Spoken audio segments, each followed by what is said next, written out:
اچھا، کچھ تحریریں اتنی خوبصورت ہوتی ہیں کہ ان کو دل چاہتا ہے کہ ان کو سونے کے پانی سے لکھا جائے. آج ایک پرانی تحریر میری نظروں کے سامنے آئی. ایک ہمارے فیس بک فرینڈ ہے، ان کی لکھی ہوئی ہے، تو میں نے سوچا کیوں نہ آپ کے ساتھ شیئر کروں. کہتے ہیں کہ اگر آپ اچھا رزق کما رہے ہیں تو یقین جانیں اس میں آپ کی ذہانت اور صلاحیتوں کا کوئی کمال نہیں. بڑے بڑے عقل کے پہاڑ خاک چھان رہے. اگر آپ کسی بڑی بیماری سے بچے ہوئے ہیں تو اس میں آپ کی خوراک یا حفظان صحت کی اختیار کردہ احتیاطی تدابیر کا کوئی دخل نہیں.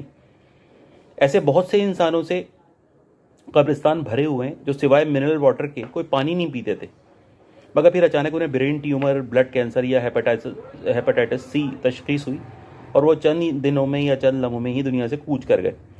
اگر آپ کے بیوی بچے سرکش نہیں ہیں بلکہ آپ کے تابع دار اور فرما بردار ہیں، خاندان میں بیٹے بیٹیاں مہذب و باحیا اور باکردار سمجھے جاتے ہیں، تو اس کا سب کریڈٹ بھی آپ کی تربیت کو نہیں جاتا. اگر آپ کی کبھی جیب نہیں کٹی، کبھی موبائل نہیں چھینا، تو اس کا ہرگز یہ مطلب نہیں کہ آپ بہت چوکنے اور ہوشیار ہیں، بلکہ اس سے یہ ثابت ہوا کہ اللہ تعالیٰ نے بدقماشوں، جیب کتروں اور رہزنوں کو آپ کے قریب نہیں پھٹکنے دیے تاکہ آپ ان کی ضرر رسانیوں سے بچے رہیں. الحمدللہ مجھے مذکورہ بالا تمام نعمتیں میسر ہیں، سوائے اس کے کہ ایک بار حیدرآباد میں ایک پرانا نوکیا کا موبائل میری جیب سے نکل گیا، اور وہ بھی اس لیے کہ میرے ایک عزیز کا موبائل نکل جانے پر میرے دل میں یہ خیال آیا کہ لوگ کیسے مست اور مدہوش ہو کر چلتے ہیں، کوئی ان کا جیب سے موبائل لے اڑے اور انہیں پتہ تک نہیں چلا. بس اگلے ہی دن میرے ساتھ بھی ایسا ہی ہو گیا. من کے اندر جھانکا تو اندر سے آواز آئی کہ اے ڈیڑھ ہوشیار، جب تقدیر کا لکھا سامنے آ جائے تو عقل کی چڑیا پرواز کر جایا کرتی. یہ غالباً ہر انسان کی فطرت ہے کہ جب وہ خود دوسروں سے اچھا کما رہا ہو تو یہ سوچنا شروع کر دیتا ہے کہ وہ ضرور اپنے کام میں زیادہ ماہر ہے، اور اپنے آپ کو دوسروں سے زیادہ محنتی، چالاک اور منضبط سمجھنا شروع کر دیتا ہے، دوسروں کو حقیر سمجھنا شروع کر دیتا ہے. جن کو نپت اللہ رزق مل رہا ہے ان پر تنقید کرتا ہے، ان کا مذاق اڑاتا ہے. مگر جب یکلخ وقت کا پہیہ الٹا گھومتا ہے تو اس کو پتہ چل جاتا ہے کہ حقیقت اس کے برعکس تھی جو وہ سمجھ بیٹھا تھا. کہتے ہیں دبئی میں ایک صاحب سے واسطہ پڑا. پہلے بہت مجبور و پریشان تھے، پھر کنسٹرکشن کمپنی کھول لی، بہترین آفس بنایا، سمجھے لاکھوں میں کھیلنے لگے.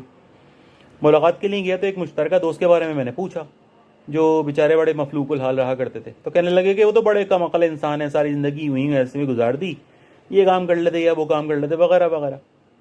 خیر کوئی 10-12 سال کا وقفہ آ گیا، ہماری ملاقات نہیں ہوئی. پھر ایک دن کسی کام سے ان کے آفس جانا ہوا تو وہ خود بھی نہیں تھے اور پورا اسٹاف بھی ان کا بدلا ہوا نظر آیا. میں نے موصوف کا نام لے کر پوچھا کہ وہ کہاں گئے. پہلے تو یونی کا آفس تھا، تو بتایا کہ مرحوم ہو چکے ہیں. پھر تفصیل بتائی، وہی کچھ یوں تھی کہ کاروبار میں نقصان ہونے کی وجہ سے پیچھے ہوتے چلے گئے، پھر مقروض اور نادہندہ بن کر جیل پہنچ گئے. چیک باؤنس کیس میں سزا ہوئی اور اسی سزا کے دوران جیل میں ہی انتقال کر گئے، اور اس حال میں کہ فیملی پاکستان میں تھی، نہ وہاں کوئی عزیز و اقارب تھا، نہ کوئی فیملی ممبر. یہ خبر سنتے ہی میرے سامنے 10 سال قبل کا اسی کمرے کا منظر گھوم گیا جہاں یہ گول گھومتی کرسی پر بیٹھ کر مرحوم ایک سادہ خدا مست درویش کی مالیت طریقہ مذاق اڑا رہے تھے. بادشاہ کو فقیر بنتے دیر نہیں لگتی، یہ میں نے سن رکھا تھا، لیکن بشش میں خود اس دن دیکھا. اگر کوئی چاہتا ہے کہ اسے رزق کے معاملے میں آزمایا نہ جائے، 3 کام کرے. پہلا یہ کرے کہ جو کچھ مل رہا ہے اسے محض مالک کی عطا سمجھے، نہ کہ اپنی قابلیت کا نتیجہ، اور ساتھ ہی مالک کا شکر بھی بجا لاتا رہے. دوسرا یہ کہ جن کو نپت اللہ رزق مل رہا ہے انہیں حقیر نہ جانے، نہ ان لوگوں سے حسد کرے جن کو چھپر پھاڑ کے رزق میں اثر ہے. یہ سب رزاق کی اپنی تقسیم ہے، اس کے بھید وہی جانے. تیسرا یہ کہ جتنا ہو سکے اپنے رزق میں دوسروں کو شامل کرے، زیادہ ہے تو زیادہ شامل کرے، کم ہے تو کم شامل کرے. سب سے زیادہ حق والدین اور رحم کے رشتوں کا ہے، نانا نانی، دادا دادی، بہنیں اور بھائی ہیں. اس کے بعد خون کے دوسرے رشتے ہیں جیسے خالہ، پھوپھی، چچا، ماموں، چچی وغیرہ. پھر دوسرے قریبی رشتہ دار یا مسکین و لاچار لوگ ہیں. یقین کریں کہ جب بہت سے دعا کے ہاتھ اس کے حق میں اٹھیں گے تو برکت موسلا دھار بارش کی مانند برسے گی. اس کی ٹھنڈی فوار اس کی زندگی کو گلشن گلشن بنا دے گی. تو ایک بڑی خوبصورت تحریر تھی، میں نے آج دوبارہ یہ پڑھی تو مجھے خیال آیا کہ میں آپ کے ساتھ ضرور شیئر کروں. تو امید ہے آپ کو بھی یہ پسند آئی ہوگی.